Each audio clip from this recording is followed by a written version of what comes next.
about it.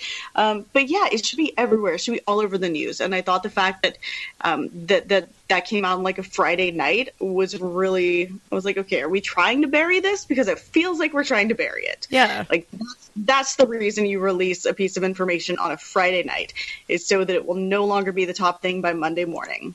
Well, I mean, even if there's like a lane closure on the freeway, all of a sudden the news is like, breaking news, lane closure on freeway, traffic slowed 30 minutes. But, I'm like, hey, the Russians may have totally jacked up our whole election for the Tangerine to win, and nothing. Yeah, it's crazy. I had Friday night when the Australians woke up, because I have quite a few Australian friends on Facebook, and like every one of them were posting links about it because their major news outlets, like the Australian ABC, was posting articles about it, and they were like, if you have American friends, please be sure to share this with your American friends because they don't get the proper news. And I was like, yeah, that's messed up because it's so true. Because I mean, I'd seen it coming across my feed and across my news sites that I read, but as far as like major news networks, nothing. Yeah, who you have to start following is Teen Vogue, because no shit, they are killing it. It is freaking ridiculous. It's like the only legitimate news network left at this point. Yeah, that's and they're going a scary statement. Hardcore. Oh, come on.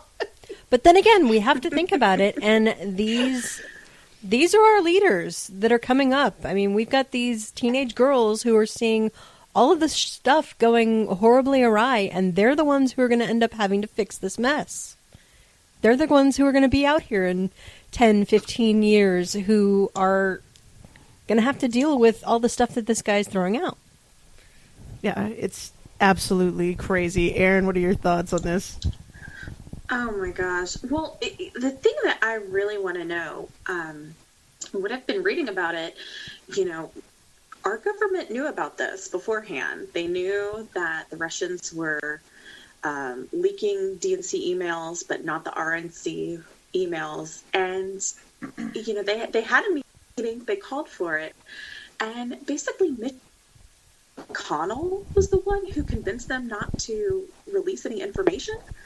Like, how does that turtle squirt have that much power to, like, cause everyone to say, you know what, something shady's going on, but let's wait till after the election? Like, what was that about? That's what I want to know. I want to know how that came to be. Yeah, Agreed. I was reading where apparently he was not wanting to seem like he was in favor of one side or the other, allegedly. But my thought on the thing...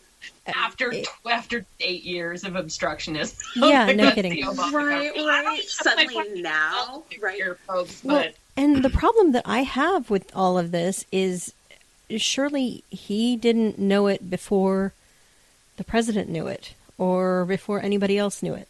Why didn't anybody else say it? Yeah. Yeah, fair enough. So, and my thoughts on the whole election rigging thing. I mean, Trump was saying all along that the election was rigged. And, Maya Angelou said, when somebody shows you who you are, believe them the first time. And he was claiming it was rigged from the beginning. That's because he was rigging it. His friends were the ones rigging it. That's, where all that was coming from. But he wasn't expecting that to actually come out. And I don't think he was ever actually expecting to win anything either. I think he's terrified now that he actually has. When they presented him with the information that the intelligence committee had found that Russia was responsible for a lot of the interference with the election, he went after the CIA instead of Russia. Instead of decrying any kind of Russian involvement, he started going after the CIA, and I think that's pretty telling as well. Yeah. Especially with the whole, once again, like, propagating these lies about, it was the CIA who told us to go into Iraq because there were weapons of mass destruction. No, in fact. The intelligence community was like, we find no evidence of this. Yeah. And the Bush administration was like, I'm going to do it anyway. Pretty much. Yeah. Mm-hmm. Well, and as far as not coming out on one side or the other from Mitch McConnell with this information, I mean, what about Comey? And, we found some more emails that came out of Anthony Weiner's computer. We don't know what they are, but, we found these other emails. Anthony Weiner being a dumbass is what it So, is, and we need to move on. Since when is anybody worried about coming out on one side or the other? Yeah. I think that's just yet another smokescreen of, the trying to pretend like they don't want to be involved and they don't want to influence things one way or the other, and yet, all this stuff is coming out of their mouth, talk about how they don't want to get involved, and yet the left hand is like slapping people as fast as it can go. Yeah. Well, it's just so funny because on so many of the crazy right-wing news now, I mean, even stuff like this, it's like, well, there's an election scandal. Oh, well, that's just the libtards totally making things up again, and this is now false news, and you can't believe any of that. But of course, as we're building up to the election, oh, it's rigged because when Hillary was still in the lead, it must be rigged. There's no way she could be in the lead because true America really wants to make America great again, and it's just so crazy how much fake news is become the actual news that so many people are getting. Which kind of brings us to our next topic. I wanted to talk a little bit about the Trevor Noah interview with TomiLahren. Because a lot of people now, I forced Wendy to watch it earlier, and she was such a champ about it. Like she actually had to get up and walk away about 3 or 4 times because she just couldn't. I couldn't do it. I'll fess up right now. I could not. Even when you broached it as a topic, I was like, I can't watch this. I might break something. It's bad. It's really bad. Because she's contradicting herself at every turn, and she just doesn't get it. She's never gonna get it. But she's literally the perfect example of the right-wing media and just how, she will never answer a question or whatever. And she's all about misdirection, even though she's not very good at it when we keep pointing out the misdirection. But, Dex, Katie, what are your thoughts? Oh, God. Well, that sums it up nicely. Pretty much. I think I suffered through it, and I think out of self-preservation, I think I've blocked a lot of it out of my head. But that's just so indicative of how the Republican Party in general is. Just the contradictions, speak one way to one person, speak one way to another person, and never, I forget what. Never admit that you're wrong. Exactly that. Well, instead of admitting it's wrong, or you might have been misinformed or something like that, you're like, oh no, I didn't say that. Did they double down on it? And they're like, oh yeah, I mentioned at one point that I was like, this is like arguing with my teenager, for God's sakes. Like, I didn't do that because they're standing there with like a bowl full of Cheetos that they just finished pouring. I didn't eat those. I don't know what you're talking about. Wait, dude, you're standing in front of me with it. No, I'm not. Well, to be fair, I'm not. She's only 24. To be fair, so it's not that far. Yeah. I'm like, you're a grown adult, and you're sitting on national TV claiming that the sky is orange, when in fact it is clearly not. It may be by the end of this year. I know. Yeah, at the end of this year. Orange. Yeah, I mean, she went on to basically compare the Black Lives Matter movement to the KKK. I just don't know what to do with that. What was that? Yeah. What's going on? That was Wendy. That was totally me. And I don't know what happened to Kara. There's Kara again. We did, but she came back for a second, so maybe she'll be back. Yeah. Aaron, why don't we jump to you on this one? So I think my word for the day is confused, because every time I've talked, I've been like, what the shit? So that's everybody's word for this year so far. So I watched the interview, and of course I thought to myself, why? Why am I watching this? Why all of it? But so I started to think about it, and I was like, okay, why her? Why is she the voice?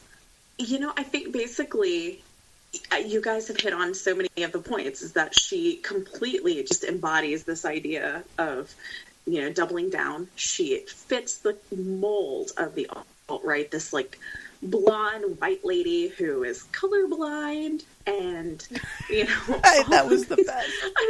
I don't see color. Okay, Tommy. It was perfect. I don't when see she color said that, unless it gets too close to me.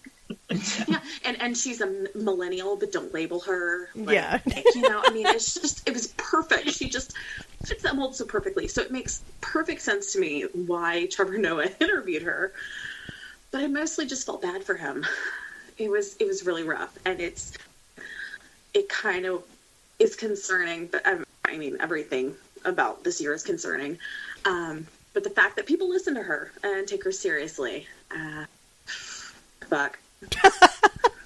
All right. Like even Noah apparently did. That's the annoying part. Like the idea that we're giving these people a frickin' voice and inviting them to the table as though they have something legitimate to say is probably the most aggravating thing about it all. You know, like people running fashion things about the alt-right and talking about them as though they're people. Well, people. to argue Trevor Noah's side, I mean, the thing is people are listening to her. That's the thing. So if he doesn't, if the media chooses to ignore these people, they can continue to spew the shit that they're going to spew. He had a very delicate situation where he wanted to bring her on his show so that he could call her out, and he did.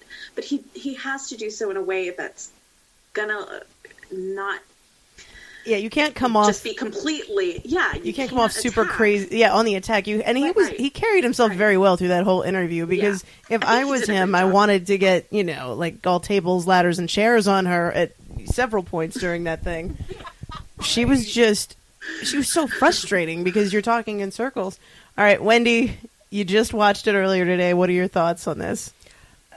It was one of the most frustrating things I've had to watch for a long time. You're a her champ. Circular arguments and her answering or not answering the question that was asked, just completely deflecting everything off and using. At one point, she was talking about the shooting in Dallas, where 5 police officers were killed by an armed black man in Dallas at a Black Lives Matters rally, even though he was not a member of that movement. And she was saying that Black Lives Matters was still responsible for instigating him. But at the same time, when Trevor Noah pointed out, the KKK and the white nationalists, Richard Spencer and all these so-called alt-right Nazis are big fans of Donald Trump. Well, he's not responsible for these guys. Well, why is Black Lives Matter responsible for the actions of this man who shot police officers, but Trump isn't responsible for instigating all of these other white supremacist, racist, xenophobic crazies? So... And she just did not understand how she was contradicting herself. And I really could not watch it. Ray said I had to keep getting up and walking away because I was so frustrated. And because my brain shut down. I feel like Trevor Noah talking with her was kind of what a lot of us have experienced when you're trying to talk to somebody who is very, very much, ultra conservative. And it's like talking to the wall, It's really hard to get your point across. It's really hard to get a straight answer out of them. That's not, just, getting fed back, to you sound bites that they've heard other people say. At one point, he kept trying to nail her down on what is the appropriate way for a black man to protest. If you criticize him for taking a knee during the national anthem, but then you're also criticizing the Black Lives Matter movement. So, if he protests in the streets, he's a thug. If he's, quietly kneeling off to the side there during a national anthem, he's disrespecting the flag and the country. And, she even went on to, talk about immigrants where, if you're in this country and you're an immigrant and you're here, legally or not, you really basically just need to sit down, shut up, not complain about anything because you're just lucky to be here because it's so much worse where you are or where you could be. I mean, and that same argument, I get so frustrated. I love my dad to death, but he's a big Breitbart and Fox News and all of these things. And when we try and have discussions with him about the possible future under our tangerine overlord, and the possibility that his